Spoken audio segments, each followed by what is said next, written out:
기쁨이 충만하십니까? 예, 우리 옆에 사람과 충만한 기쁨으로 인사하겠습니다. 사랑합니다. 축복합니다. 옛날 복음성가 노래 중에 이런 노래가 있습니다. 사랑은 참으로 버리는 것. 아시죠? 한번 같이 불러볼까요? 사랑은 참으로 버리는 것, 버리는 것, 버리는 것. 사랑은 참으로 버리는 것, 더 가지지 않는 것. 뒤에 어떻게 되죠? 이상하다 동전 한 입 움켜잡으면 없어지고 쓰고 빌려주면 풍성해져 땅 위에 가득하네. 할렐루야. 오가 들어가나요? 예. 이렇게 된 가사입니다. 이렇게 된 가사가 있는데 여기 이상한 내용이 나옵니다. 사랑은 버리는 것인데 버리는 것뿐만 아니라 움켜잡으면 없어지고 어떻게 하면 풍성해진다고요? 나누면, 쓰고 빌려주면 풍성해진다고 나옵니다. 오늘 생명나눔 예배로 생명나눔 서약식을 합니다. 우리의 몸의 일부를 나누는 겁니다. 나누면 어떻게 될까요? 오늘 불렀던 가사대로 하면은 풍성해지고 온 땅에 가득해진다고 이야기합니다. 사실 10년 전에 저희 교회가 이 장기기증 서약을 했습니다. 그래서 그때 54분이 작성하시고 서약을 해주셨습니다.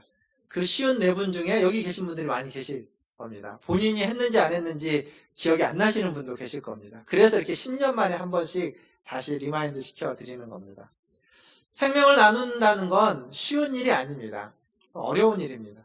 왜 어렵냐면 본인이 서약을 해도요, 정말 나눠야 되는 그 시점에 이제 사망을 해서 장기를 나눠야 되는 그 시점에 가족들이 동의하지 않으면 그것도 참 어려운 문제이기도 합니다. 그래서 개인의 서약이지만 또 공동체로 함께 서약하고 가족들도 함께 그거에 동참하는 것이 굉장히 중요하다고 저는 생각합니다. 그런데 이 생명을 나누는 이 일은 그리스도인에게는 어떤 의미에서 숙명과도 같습니다. 왜냐하면 우리는 그리스도인이란 어떤 사람이냐면 생명이 없는 자, 죽어있던 자가 그리스도로 말미암아 생명을 다시 받은 사람입니다. 원래 우리에게 생명이 없었는데 그리스도가 생명을 주어서 우리가 생명을 갖게 됐습니다. 그리고 그 생명은 그냥 나 혼자만 갖고 누리라고 주신 생명이 아니라 나누라고 준 생명입니다. 육신의 생명도 그러하고 영적인 생명도 마찬가지입니다.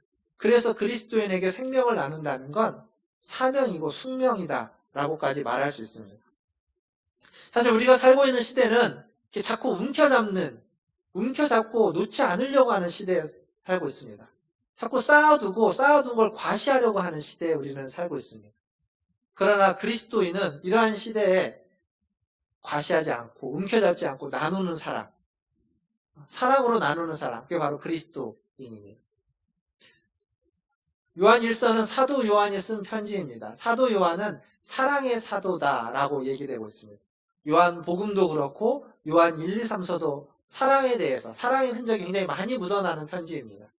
요한 계시록도 무슨 이상한 미래의 예언을 얘기하는 것 같지만 그 안에는 천상에서 사랑하는 하나님을 예배하는 그 사랑의 예배를 표현해주고 있는 것이 요한계시록입니다.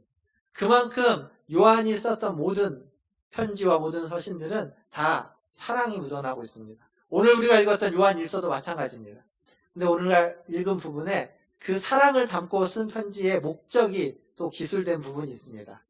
같이 보면 1장 4절에 보면 이렇게 되어 있습니다. 우리가 이것을 쓰면 우리의 기쁨이 충만하게 하려 함이라. 그러니까 사도 요한이 이 요한 1서를 쓰는 목적을 이렇게 또 적어놨습니다. 우리의 기쁨이 충만해지기 위해서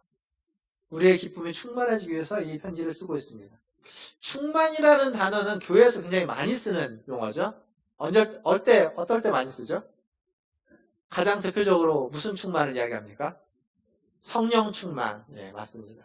또 은혜 충만, 좀 감사 충만, 기쁨 충만, 이런 충만이라는 단어를 많이 씁니다.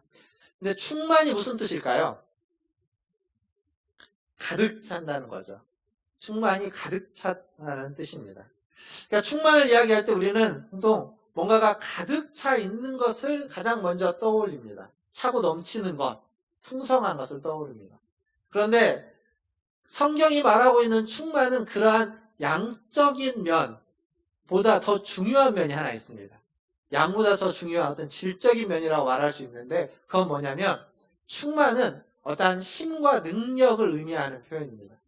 이게 무슨 말이냐면, 자, 오늘 예배를 드렸습니다. 예배를 드리고 은혜를 받았으면 은혜가 충만합니다. 은혜가 충만한 상태로 밖으로 나갔습니다. 혹은 이제 식당에 갔어요. 밥을 먹습니다. 그런데 내가 제일 싫어하는 반찬이 나왔습니다. 그 은혜가 어떻게 될까요? 짜증으로 확 바뀌죠. 갑자기 은혜 충만이 짜증 충만으로 바뀌어버립니다.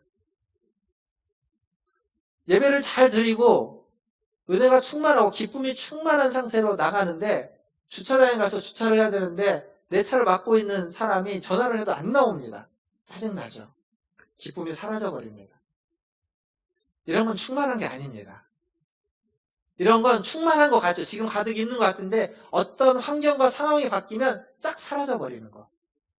그런 건 충만한 거 아닙니다. 충만하다는 것은 그 은혜와 기쁨이 가지고 있는 어떤 힘과 능력입니다. 이게 이런 식의 어떤 짜증나는 일이 와도, 그러한 문제가 내게 도전을 해와도 그것을 넉넉히 이길 수 있는 기쁨, 그것을 넉넉히 이겨낼 수 있는 은혜, 그게 충만한 은혜고 충만한 기쁨입니다. 이걸 이런 비유로도 설명할 수 있습니다. 저수지가 있죠. 저수지에 물이 가득 차 있습니다. 그 얘기는 무슨 얘기입니까? 비가 많이 왔다는 거예요. 비가 많이 와서 물이 가득 차 있다는 겁니다. 비가 안 오면 어떻게 될까요? 마르죠, 저수지가. 가뭄이 들면 저수지가 말라서 아주 심한 가뭄이 들면 이제 다 말라가지고 물은 없고 쩍쩍 바닥이, 땅이 갈라질 겁니다. 그러나 가뭄이 들어도 그 저수지 밑에 흐르는 어떤 지하수, 수맥이 있다면 그 수맥은 마르지 않습니다. 비가 오느냐 오지 않느냐에 따라서 저수지의 물은 있고 없고가 됩니다. 그러니까 충만함이 가득 차 있는 걸 말한다고 한다면, 그렇다면 비가 오면은 가득 차 있지만 비가 안 오면 말라서 없어집니다.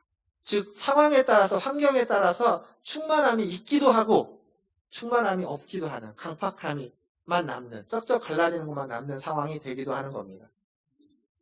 근데 성경이 말하고 있는 충만은 그런 식의 외부의 상황과 환경에 바뀌는 충만이 아니라 저수지, 땅 밑에 흐르는 지하수처럼, 그 지하수가 마르지 않기 때문에 언제든지 거기에 구멍을 뚫어서 파이프를 갖다 꽂으면, 그러면 그것을 다시 길러낼 수 있는 힘, 그게 바로 성경이 말하고 있는 충만입니다.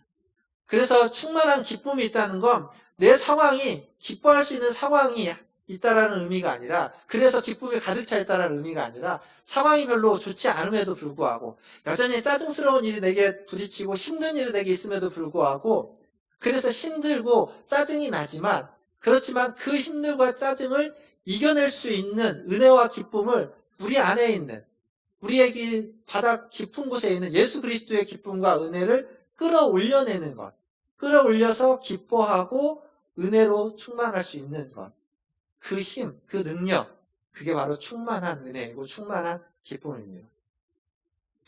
살다 보면 뜻이 안 맞을 때가 참 많이 있습니다. 가족끼리도 그렇죠. 별것 아닌 이야기에 화가 나고 짜증이 나고 상처가 되고 싸우게 됩니다. 마음이 힘들어집니다. 가족끼리도 그런데 교회에는 오죽할까요? 교회에 오면 열심히 봉사하고 열심히 일하지만 때로는 그것 때문에 그 말이 나오고 또 뭔가 일이 있어서 마음에 상처가 받는 경우, 힘든 경우가 많이 있습니다. 그래서 교회가 뭐 이러냐, 왜 성도들이 이러냐 라고 말할 수도 있습니다. 근데 그런 경우에도, 그런 상황에도 우리 안에 있는 그 은혜, 그 기쁨에, 그 지하 깊은 곳에 있는 곳에다가 구멍을 뚫어서 파이프를 넣어가지고 거기에서부터 은혜와 기쁨을 끌어올려서 충만한 은혜, 충만한 기쁨을 경험하시는 우리 성도님들 되시기를 주님의 이름으로 축원합니다. 사실 믿음이라는 것도 그렇습니다. 믿음이 있다가도, 믿음이 있는 것 같다가도 또 없는 것 같기도 하죠. 어쩔 때는 믿음이 있는 것 같은데 어쩔 때는 믿음이 없는 것 같고, 어쩔 때는 정말 은혜가 넘치는 것 같은데 어쩔 때는 은혜가 사라져버리는 것 같기도 합니다. 어떤 도전이 오고 어떤 비난이 오고 때로는 오해를 받게 되고, 그러면 은혜도 기쁨도 다 사라져버리게 됩니다. 그러나 꼭 기억하십시오.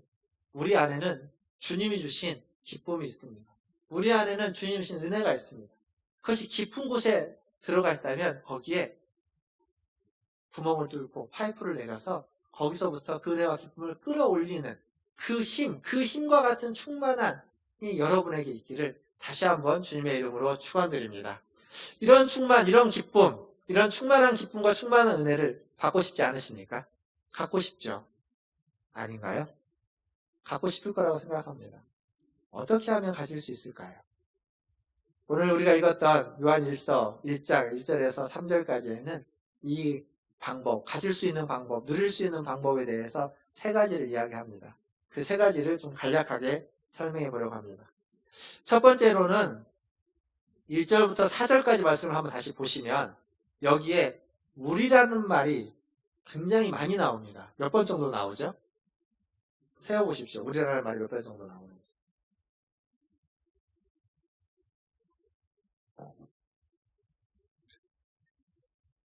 세셨습니까? 몇 번 나오나요? 예, 5번 나온다고 하셨고 이쪽은 9번 나온다고 하셨습니다. 예, 9번 나옵니다. 9번. 예, 9번. 많이 나와요. 4절 동안 우리라는 말이 굉장히 많이 나옵니다. 그런데 우리라는 말을 제가 다는 모르겠지만 우리라는 말을 가장 많이 사용하는 나라 중에 하나가 있다면 우리나라일 겁니다. 제가 설교하면서 우리라는 말을 아마 녹음해가지고 들어보면 수십 번, 수백 번 쓸지도 모릅니다. 수십 번 이상 씁니다. 우리는 그렇게 우리라는 말을 흔하게 씁니다. 지금도 제가 우리라는 말을 계속 쓰고 있잖아요. 그만큼 이 우리라는 말은 우리에게 익숙한 말입니다. 그래서 이 말을 우리는 큰 의미 없이 쓰는 경우가 많이 있습니다. 말을 할 때 그냥 우리 집이, 우리 애가, 우리 교회가, 우리가 아주 쉽게 쓰지만 의미 없게 쓰는 경우가 많습니다. 그런데 이게 말하는 것과 글은 또 다릅니다. 특별히 성경에 우리라는 말이 이렇게 많이 나오는 건 그만큼 중요하기 때문에 반복해서 나오는 겁니다. 다른 데는 이렇게 많이 안 나옵니다. 분명히 정확하게 사람을 지칭하거나 명사를, 인칭대명사를 쓰지, 우리라는 말을 쓸 때는 그 이유가 있습니다. 그건 뭐냐면, 그 충만한 기쁨을 얻기 위해서 우리에게 필요한 건 공동체라는 겁니다. 공동체가 있을 때, 공동체를 통해서 충만한 기쁨, 그 충만함을 누릴 수 있고 배울 수 있고 얻을 수 있다는 사실입니다. 물론 이 말에 동의를 못 하시는 분도 계실 수 있습니다.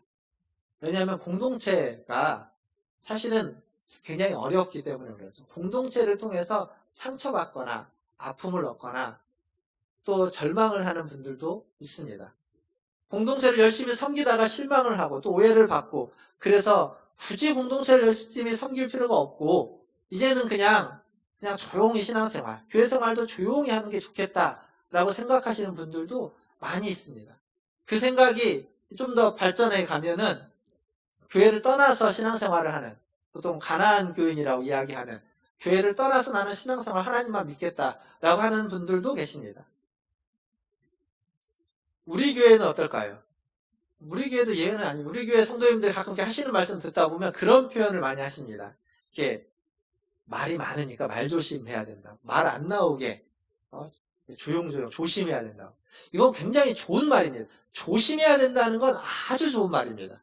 그런데 문제는 말이 나올까봐, 내가 했던 어떠한 행동, 내가 한 어떠한 일, 내가 말한 어떤 것이 사람들에게 말로 회자되면서 그것이 이렇게 말거리가 될까봐 조심하는 것. 이 목적이 좀 안타깝고 안쓰럽습니다. 말을 조심하는 건 굉장히 좋은 것이고 행동을 조심하는 건 굉장히 훌륭한 것인데, 그게 말이 나올까봐가 아니라 혹 나의 행동으로, 나의 말로 다른 사람이 상처받고 힘들어하고 어려워하지는 않을까라는 생각으로 조심하는 거라면 목적도 태도도 너무 좋은 것입니다. 사실 교회는 말 조심을 해야 되는 곳은 아니라고 생각합니다. 교회는 어떤 말이든지 할 수 있어야 됩니다. 어떤 말이든지 편하게 하고, 거기에 하다 보면 말이 실수가 있을 수도 있겠죠.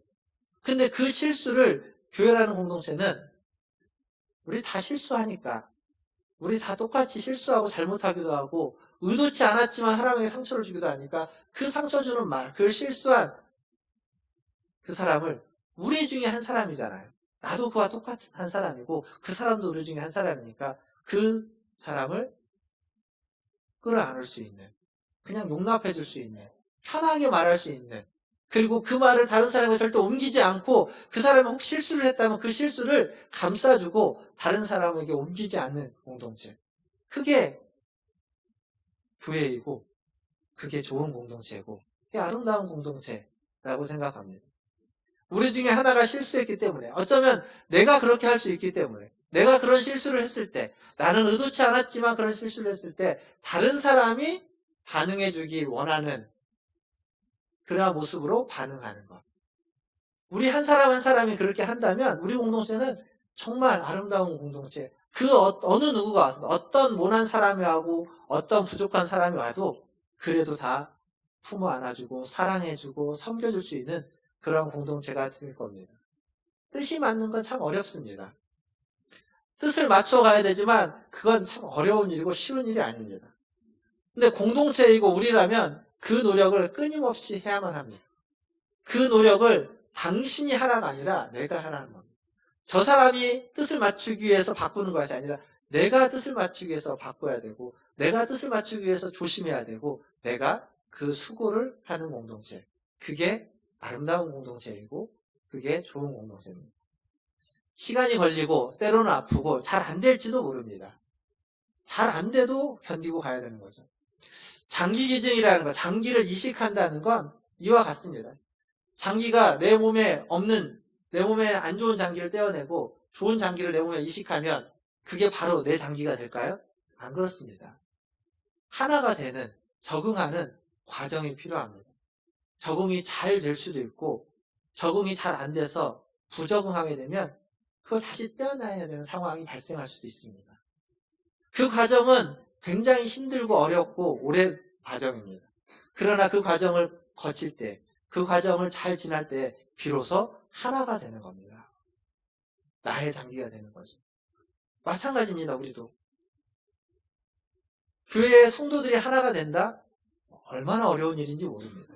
그러나 그 과정을 거칠 때, 그 어렵고 힘든 일들을 거칠 때에 하나가 되어가는 거고, 아니 완전히 하나가 되지 못하도 함께 있을 수 있는, 함께 사랑하고 섬기고 소중하게 여길 수 있는 그러한 관계가 될 수 있습니다. 우리 문화촌 제일교회가 그런 우리 공동체가 되기를 주님의 이름으로 축원드립니다. 두 번째로 충만한 기쁨을 소유하고 누리기 위해서는 오늘 말씀에 보면 전하는 것, 나누는 것입니다. 나눔으로써 충만함을 누릴 수 있습니다. 2절 말씀을 보면 영원한 생명을 보았고 증언하여 너희에게 전하였다 라고 되어 있습니다.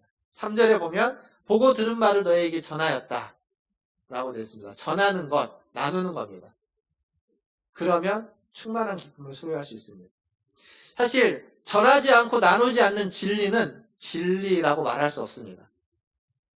혹시 최근에 맛집을 발견하신 분 계십니까? 어느 식당에 갔는데 너무 맛있는지 발견하신 분 계십니까?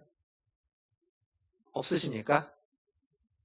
생각해보면 예전에 떠올려 보십시오. 옛날 기억을. 맛집을 발견하면 그럼 어떻게 하죠? 사람들에게 얘기하죠. 어디 가면 진짜 맛있는 집이 있더라. 여기 포항터 가면 진짜 맛있는 돈가스 집이 있더라. 이게 얘기할 수 없죠. 이제 제주도로 이사 가버렸으니까. 사라졌죠. 근데 그렇게 맛있지는 않았는데 아무튼 그렇습니다. 맛집만 발견해도 우리는 다른 사람에게 얘기해 줍니다. 전합니다. 나누죠. 제가 예전에 그 한의원을 다녔는데 그 한의원 이름이 아마 신광한의원일 겁니다. 저쪽 강남구 신사동에 있었던 데로 기억하는데 환자가 굉장히 많습니다. 환자가 굉장히 많아서 예약을 하고 가도 1시간은 기본적으로 기다렸는데 그렇게 기다리던 중에 같이 기다리던 어떤 다른 환자분과 얘기를 할 기회가 있었습니다.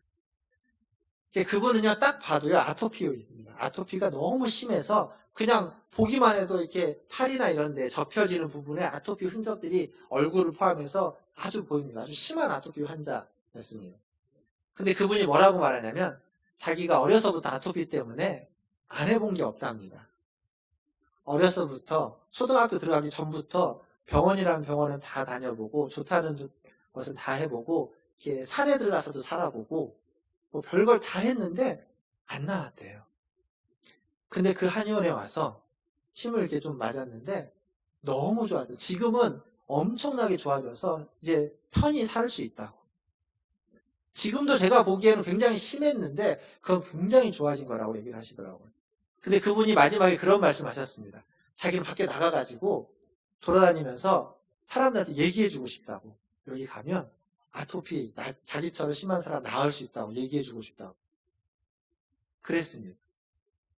그 사람에게 그건 복음이고 진리입니다.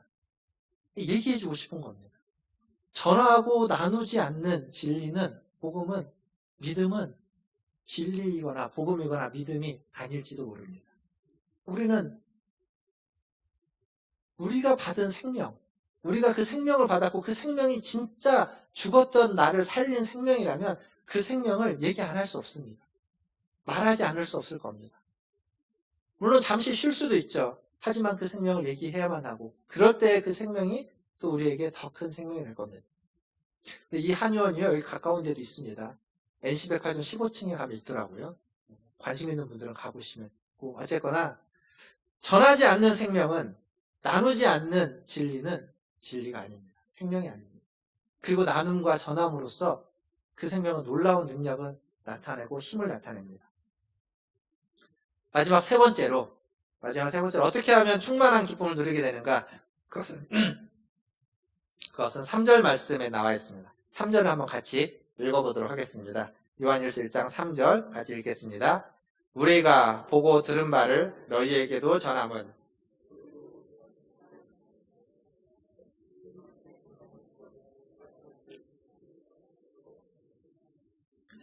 여기 충만한 기쁨은 바로 하나님과 그의 아들 예수 그리스도와의 사귐을 통해서, 더불어 누림을 통해서 우리에게 주어지는 겁니다. 자, 저를 한번 보십시오. 여러분 혹시 요즘 사귀는 분 계십니까?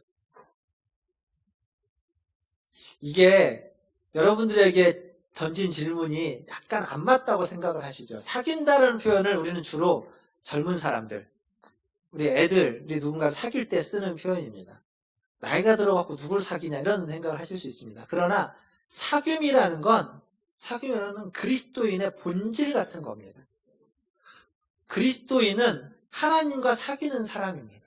하나님과 한번 사귀고 진하게 한번 사귀고 끝나는 사람이 아니라 하나님과 끊임없이 지속적으로 사귀며 나가는 사람, 사귐을 지속해가는 사람, 그게 바로 그리스도인입니다.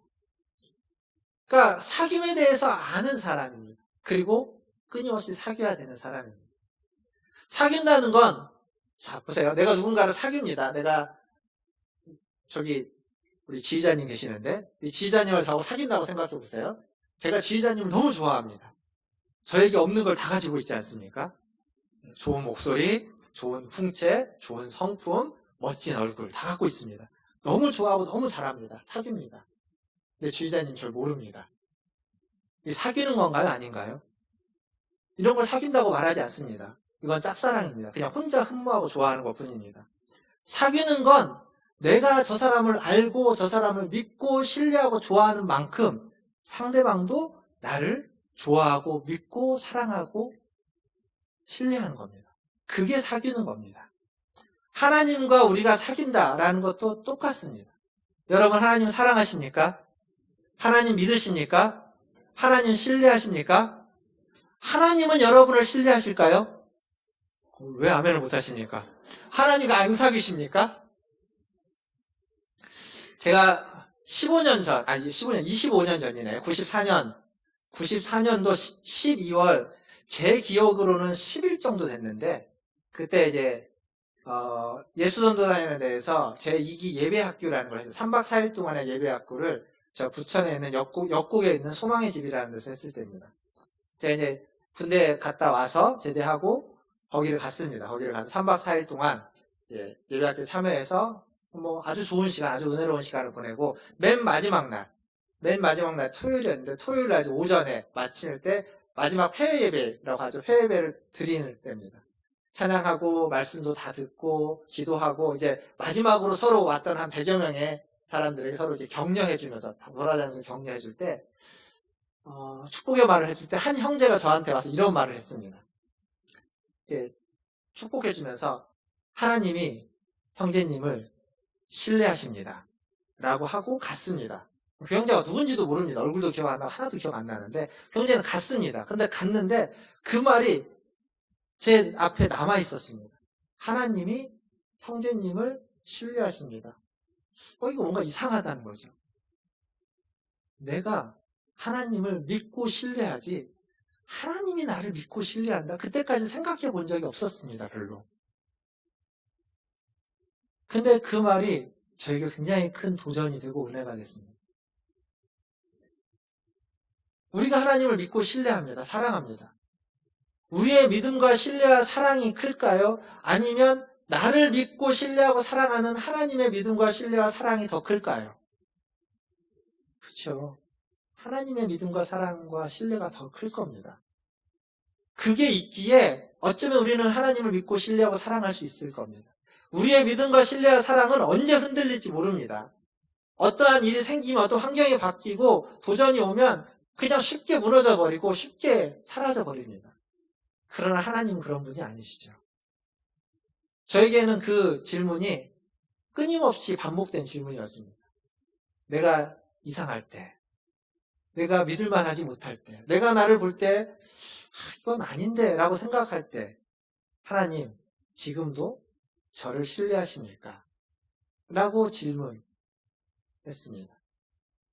여러분 한번 물어보십시오. 지금 하나님께 한번 물어보십시오. 하나님 저를 믿고 계신가요? 하나님 저를 신뢰하고 있습니까? 하나님이 뭐라고 대답할까요? 답하지 않아도 아실 겁니다.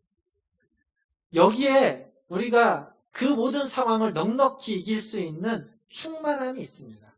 하나님이 여러분을 믿고 신뢰하고 있다는 이 사실에 우리가 어떤 상황에서도 그 상황을 넘어설 수 있는, 이겨낼 수 있는, 뛰어넘을 수 있는 상황은 하나도 바뀌지 않았고 환경은 하나도 좋아진 것이 없지만 그럼에도 불구하고 그것을 넉넉히 이겨낼 수 있는 힘이 바로 하나님이 여러분을 믿고 있는 그 믿음과 신뢰에 있다는 사실을 꼭 기억하시기를 주님의 이름으로 축원드립니다. 말씀을 마무리하겠습니다. 말씀을 마무리하면서 헨리 나우엔이라는 그 신학자가, 그 목회자가 쓴 글에 이런 글이 있습니다. 사람들은 항상 당신의 상처를 걸고 넘어집니다. 그들은 부족함, 모난 부분, 그리고 한계와 죄들을 지적합니다. 그래서 하나님이 당신을 통해서 하시고자 하는 일을 묵살하려고 합니다. 그러나 하나님은 세상을 향해 당신을 부르셨습니다. 당신이 상처받은 것을 인정하시되 한계가 있는 것을 인정하시되 당신 안에 살아있으면서 선포되어야 할 진리를 잊지 마시기 바랍니다. 그렇습니다. 우리는 상처받았고 우리는 부족하고 우리는 한계가 있는 죄인입니다. 한계가 있고 잘 넘어지는 사람들입니다. 그렇지만 그것 때문에 서로를 정죄하거나 끌어내리지 마시기 바랍니다. 누군가 나를 정죄하거나 끌어내리는 걸 원치 않는다면 나 또한 다른 사람을 정죄하거나 끌어내리지 마시고 나의 부족함도 인정하고 서로의 부족함도 인정해서 그러나 부족함보다 우리 안에 심겨놓은 그 생명, 그 복음의 진리를 전해받은 자로서 그것을 나누고 전하는 일에 힘쓰고 그 진리를 증거하는 일에 힘쓰고 주님이 주신 그 생명을 누리되 그 생명을 나누고 그 생명을 전하는 일에 더 힘쓰시는 우리 문화촌 제일교회 모든 성도들 되시기를 주님의 이름으로 축원드립니다. 기도하겠습니다.